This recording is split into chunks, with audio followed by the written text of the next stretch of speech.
Story 1. I'm leaving my husband because I found out that he has been making fun of me to his ex.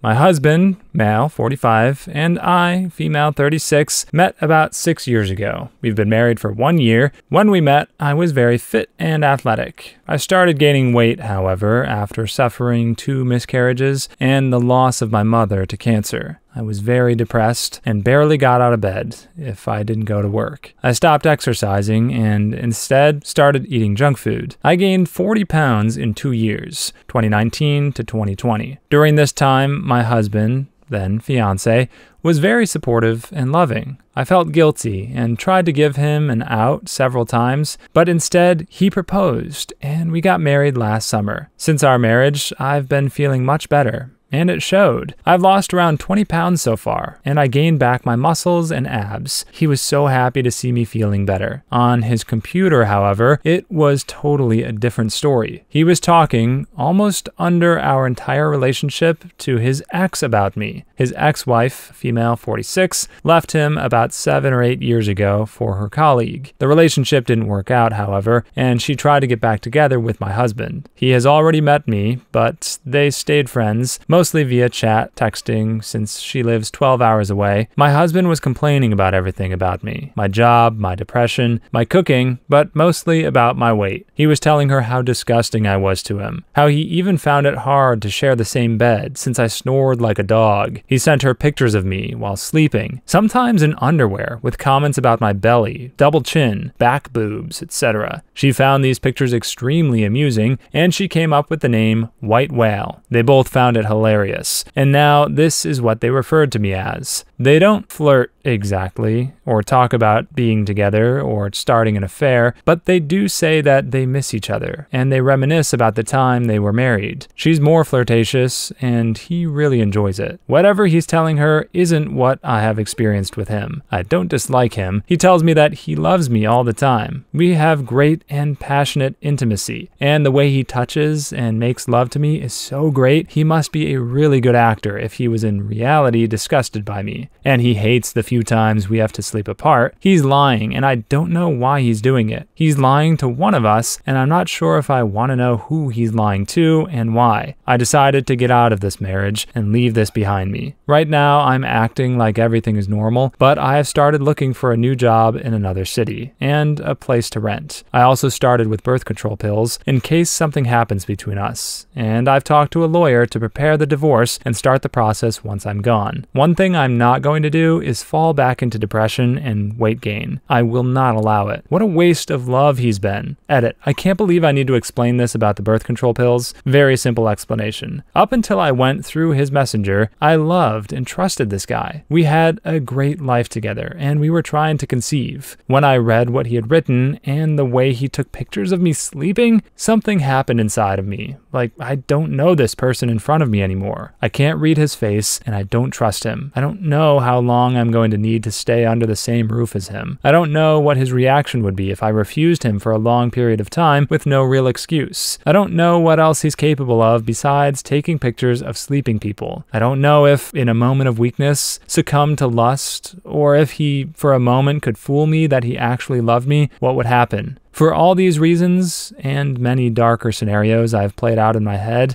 I'm taking extra precautions. Anyone with an IQ of a chicken could understand that, or so I hope.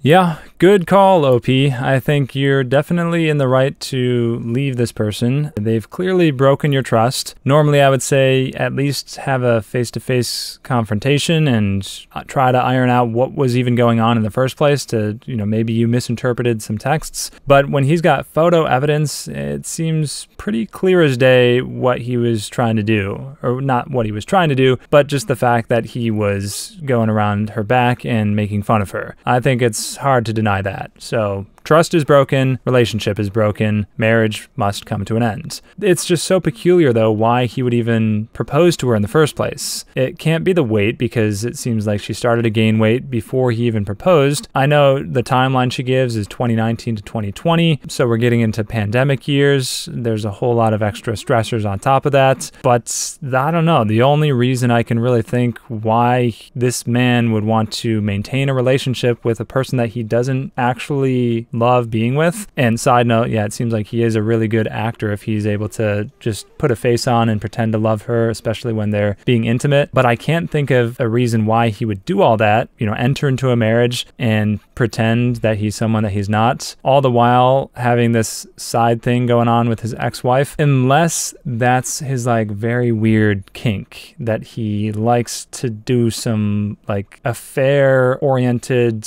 related over text chat, and that's all he wants in order to, tickle his fancy. I'll just say it as that. He's definitely a weird man, and he has some weird stuff going on in his head that I can't figure out. And there's certainly not enough context from his perspective to understand what he's trying to do. But the fact of the matter is, he's not deserving of the wife, the OP in this case, and she's totally in the right to call off the wedding. I mean, they've already been married, so to call off the marriage and get a divorce without even confronting him. I think she's got the evidence she needs. She can serve him the papers and they can take it from there. It's just such a weird thing. And especially with the birth control pills, yeah, good call on that as well, because you definitely would not want to bring a baby into this mix, and then it's going to be even harder to dissociate with this man. So yeah, get out now while you can. Story 2. Was bored at work, so got a guy fired and possibly sent to prison for fraud.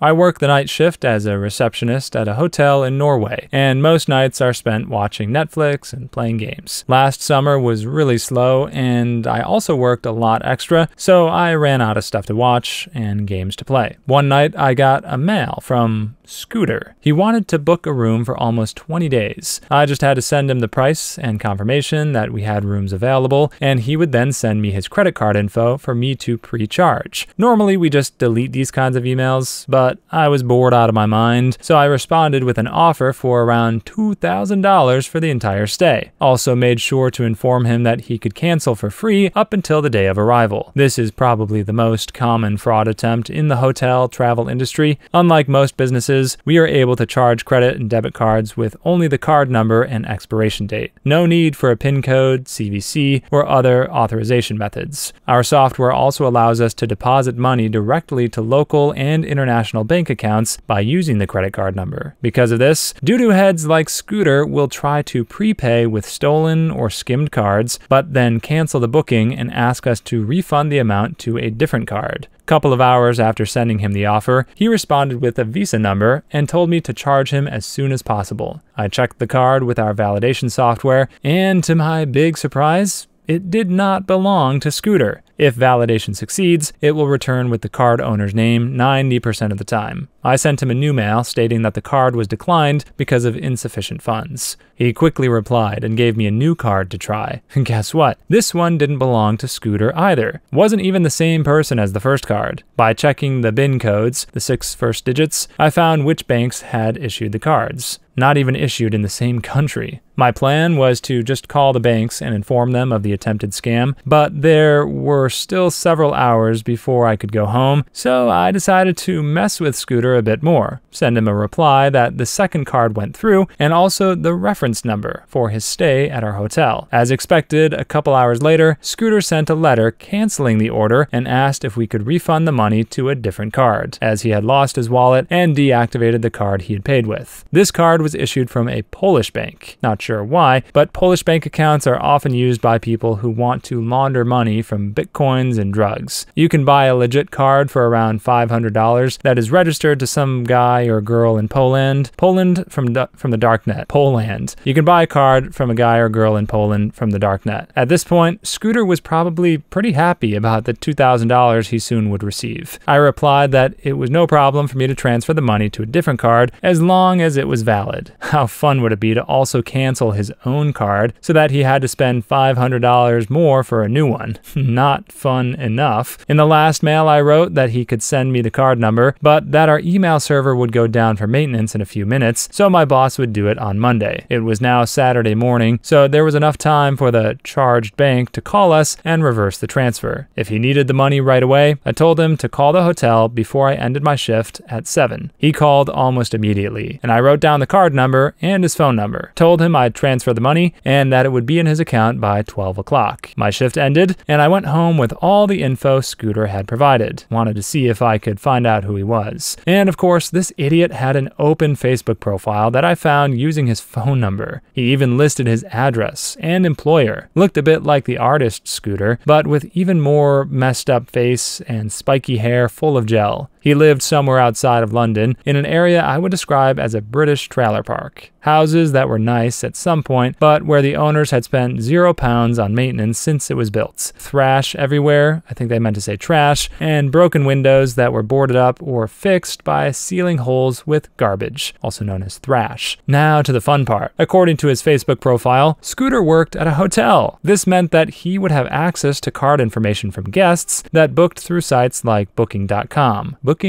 Yeah. I called the manager of the hotel and told him there was reason to believe that one of his employees was trying to commit credit card fraud and that the card numbers could belong to their guests. Gave him the name of the people who owned the cards Scooter had tried to pay with, and to no surprise, both had stayed at the hotel. Told him it was Scooter, and the manager just exploded in anger. Not 100% sure what he said because he was screaming so loud, but I think Scooter wasn't a normal employee. He worked there through some kind of government training program or something. After talking to the manager, I called both Visa and MasterCard International and told them about Scooter's little business venture. Apparently, it's pretty easy to check if there are more cards that have been involved in fraud, where the cards also have been used at Hotel Scooter. With his Polish deposit account info, they would also be able to pin it on Scooter if he had been successful in scamming anyone, and sue him for the amount stolen. The police also called me later to get a statement regarding the whole situation, so I know what the manager reported to the police. Not sure what happened to Scooter, but according to his Facebook profile, he no longer works at the hotel, or anywhere else as far as I could see.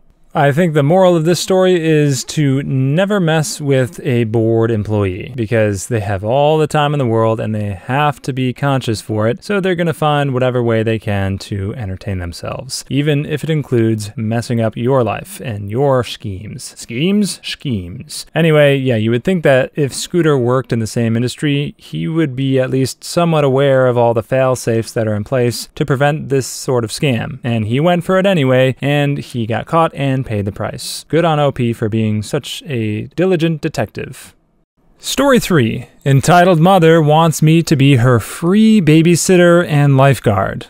So let me tell you all about this. Entitled mother tried to have me be her free babysitter and lifeguard. We just got one of those above ground pools you set up yourself that is 4 feet deep and 14 feet round. We spent the majority of 2 days preparing and filling it and letting it warm. Finally, yesterday it was ready, and my daughter asked if she could invite a little girl she is semi-friendly with from down the street to come swim with her. Since they're 8, they're tall enough to stand with heads above water. I said, okay. Well, her little friend brought her toddler sister, who is probably on the younger side of 2. Definitely too small to stand with her head above the water. Well, I tell my friend that my little sister can't get in the water unless her mom is here to watch her, and send her home with the message. They both come back and she says, Mom said she's fine in her float and I can watch her. And I said, no, it's not fine. I do not think an 8-year-old is responsible enough to watch a toddler in a pool, and I'm not going to be the one watching her either. You need to tell your mom either she comes to watch your little sister or she is not getting in the pool. They both go home and then both come back. At this point, I am livid and walk back to their house with them and pound on the door. No answer. I keep knocking, and then the garage door starts to open with this woman backing her car out. I quickly went and stood at the end of the driveway with all the kids in tow, both of hers and both of mine. She gets out of her car all angry and asks me what my problem is. I tell her my problem is that I'm not her babysitter, and that I am definitely not going to be responsible for keeping her baby from drowning in my swimming pool on my property. She then proceeds to start baby talking with her own kids, saying, oh, I'm so sorry, babies. The mean lady isn't going to let you swim. I'm so sorry, princesses. And on and on. Of course, the toddler bursts into tears, and then entitled mother screams at me, look what you've done. You've made her cry and ruined her day. Hope you're proud of yourself. She then snatches up little sister, who is screaming, and tosses her in the car and screams at friend to get in too. Friend is red in the face, and you can tell she's so embarrassed and just mumbles sorry while climbing in the car. Entitled mother then proceeds to peel out of her own driveway, and we walk back home, which, since it seems to be assumed I was not leaving the kids unattended. I was right beside the pool doing yard work and planned on continuing once all the kids were in the pool. I did not want to watch a small toddler in the pool, as she would require extreme supervision, like sitting and staring directly at her kind of supervision. She could not even stand with her head above the water. Also, on top of that, my rule was refused when I asked politely the first time and demanded the second time, and then this woman tried to leave. After knowing I said no. For anyone who's saying, well, you could have just watched her.